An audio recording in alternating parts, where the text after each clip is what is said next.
All right, Shalom. Call Yahweh Shem Yahushua, Shalom to the left. Now I was scrolling, looking down at some news clips as I'm about to make my way to my destination. Now it says there will perhaps be World War III. There will be World War III, according to the scriptures. Now, I'm going to get a preset and I'm going to let this video play. Let Esau go into what they're talking about. Let me see. Book of Habakkuk, chapter 2. In verse 2, it says, "And the Lord answered me and said, write the vision and make it plain upon tables, that he that may read it, Salakia, that he may run that readeth it." And that's why, I was a little amplified, a little excited to make this video, because I'm like, man, all that stuff coming to fruition, man. The stuff I can be getting built up for, pushing the word for, trying to edify, and help people get built up as well. All the stuff coming to pass, man. If you can't see it, like the scriptures say, it's plain unto the holy, stumbling blocks unto the wicked. That's why most people say the scriptures are contradicting, because the scriptures really not contradicting. It's plain. Now, verse 3 says, "For the vision is yet for a appointed time, but at the end it shall speak and not lie, though it tarry, wait for it, because it will surely come to pass.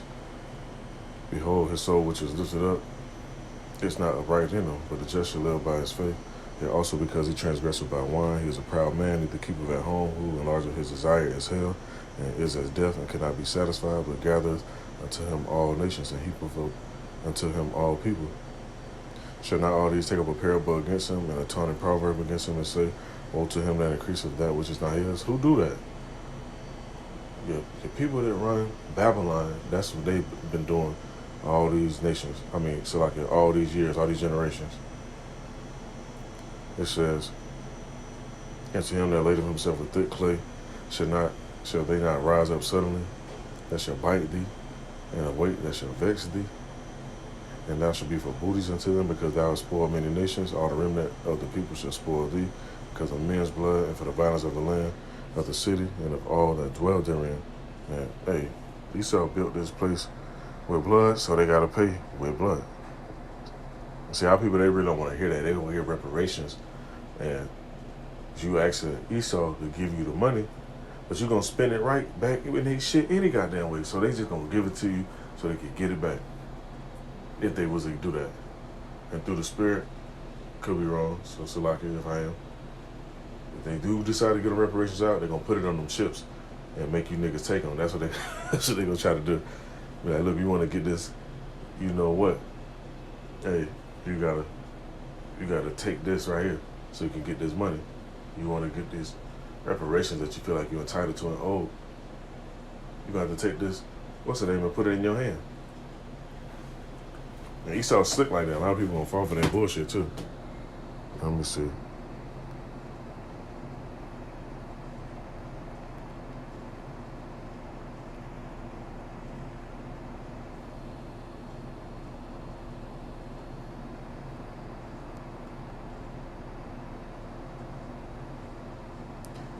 It's the book of Habakkuk, chapter 2, verse 12. It said, woe to him that buildeth a town with blood, and establish a city by iniquity. It says, behold, is it not of the Lord of hosts that the people shall labor in the very fire, and the people shall weary themselves for very vanity? Man, look, them nations, they got all that, them arsenals, them arrows, them nukes, just so they can aim them over here. And let me get the preset real quick, then I'll let the video play. So like, I ain't trying to ramble on too much. I just want to make sure I get straight to the point.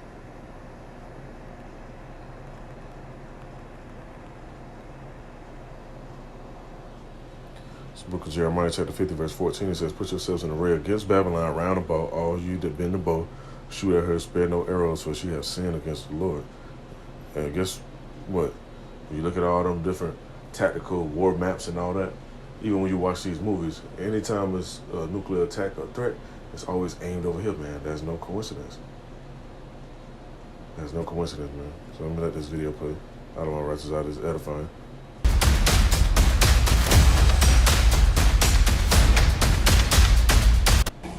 We all saw with our own eyes the truth of what happened.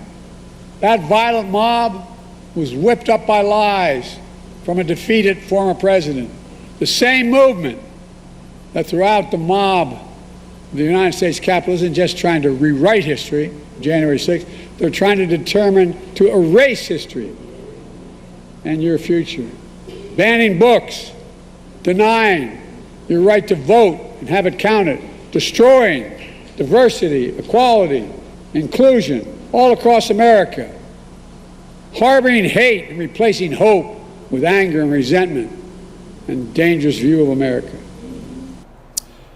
Well, for more on what is at stake in this year's U.S. presidential election, I'm happy to welcome back to the show Gloria J. Brown-Marshall. She's a professor of constitutional law at John Jay College in New York. She is the author of numerous books on voting rights and race relations in America. Professor, it's good to have you back on the program.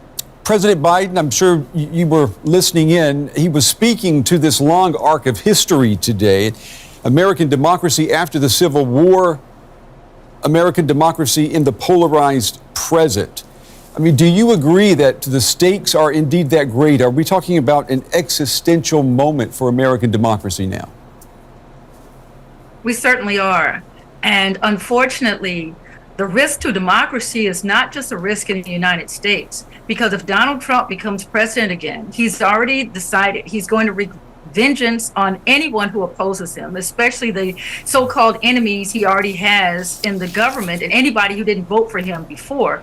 But he's also going to join with other strong men, dictators around the country, around the world, and create havoc around the globe. It will not just rest within the borders of the United States. There will be, I would say, perhaps World War III if he is allowed to join with other dictators. You see, this professor's not really paying attention to what's really going on now. You got Creepy Joe in office right now, and World War III is actually breaking out right now. They sent ships over to the Red Sea. Not just any ships, warships. So why would they send warships? Because war is going on right now. You got Yemen, and a fraction of the Yemenis, the Houthis or Houthis, they just declared war on Israel. You go to the scriptures and talk about that. It said the least of the flocks should draw them out. So guess what? The U.S. sends them warships over there to defend who? Israel. That's all biblical prophecy right there. There's no way around it. You can't get around it. You'll be a fool if you can't really see that. The Most High blinded you. Like the scriptures say. Matter of fact, let me get that. Let their eyes be darkened and the table be made a snare.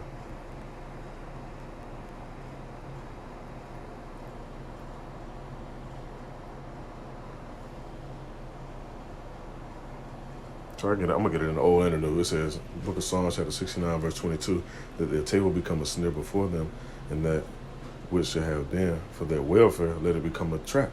Because look, you got all this information out. And once I put the spirit on man to share this information, and you want to shun it off or play and say, oh, that ain't gonna never happen, or people been saying it's gonna happen. It's happening now. You see it happening right now.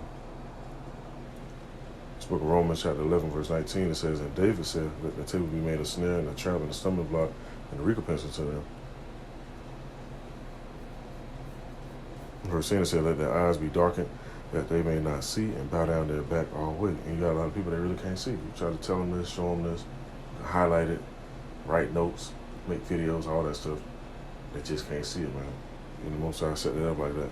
So it's people that is blinded, and it's people that's awake, so to speak. That's the book of Romans, chapter 11, still. Verse 7, it says, well then, Israel have not obtained that which he seeketh for, because our people are always seeking for answers and instructions or guidance or a leader or something like that. But the election have obtained it, and the rest were blinded, according as it is written. Yahweh have given them the spirit of slumber, eyes that they should not see, and ears that they should not hear until this day. Until this day, man. So, you got this video talking about perhaps it's going to be World War III. It's already taking place right now. It just hasn't escalated to a nuclear level. Oh, it's going to get there. And put in place the nationalist themes that he's already advocated in the United States. I mean, that's quite a statement to make, Professor. I just want to ask you, when you say World War III, what war or what country would you see America being fighting against? Well, you start thinking about it when you go across the globe. You see